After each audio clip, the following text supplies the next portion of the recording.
নষ্ট হবে, ঠিক না বেটি? ও বন্ধুরা, আর সময় অপেক্ষা করা যাবে না, তাড়াতাড়ি চলে আসো রে বাবারা। আমরা কিছুক্ষণ মধ্যে আমরা নৌকা ছেড়ে দিব, যাদের উদ্দেশ্যে আমরা এতক্ষণ অপেক্ষায় আছি, তাড়াতাড়ি চলে আসো রে বাবারা। কিন্তু মানুষ আর অপেক্ষা সহ্য করতে পারতেছে না। অনেকে আসছে সকাল বেলায়, খাওয়া দাওয়া করে আসছে না, বাসা থেকে খিদায় পেটে।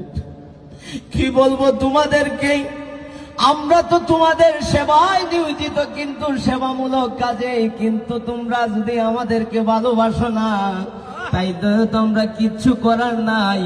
অথচ আমরা হতভাগা কপাল হবিগঞ্জের মানুষ, ঠিক না বেটি?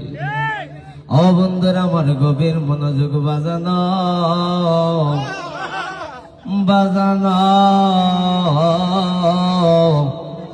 কত কইরা ডাকতাম, কত মোহব্বত কইরা ডাকি রে বাবা। ও জালা জুরায় না, জালা জুরায় না রে, অন্তরে লাই গাছে রে আগুন, জল দিলেও নিবে না, জালা জুরায়।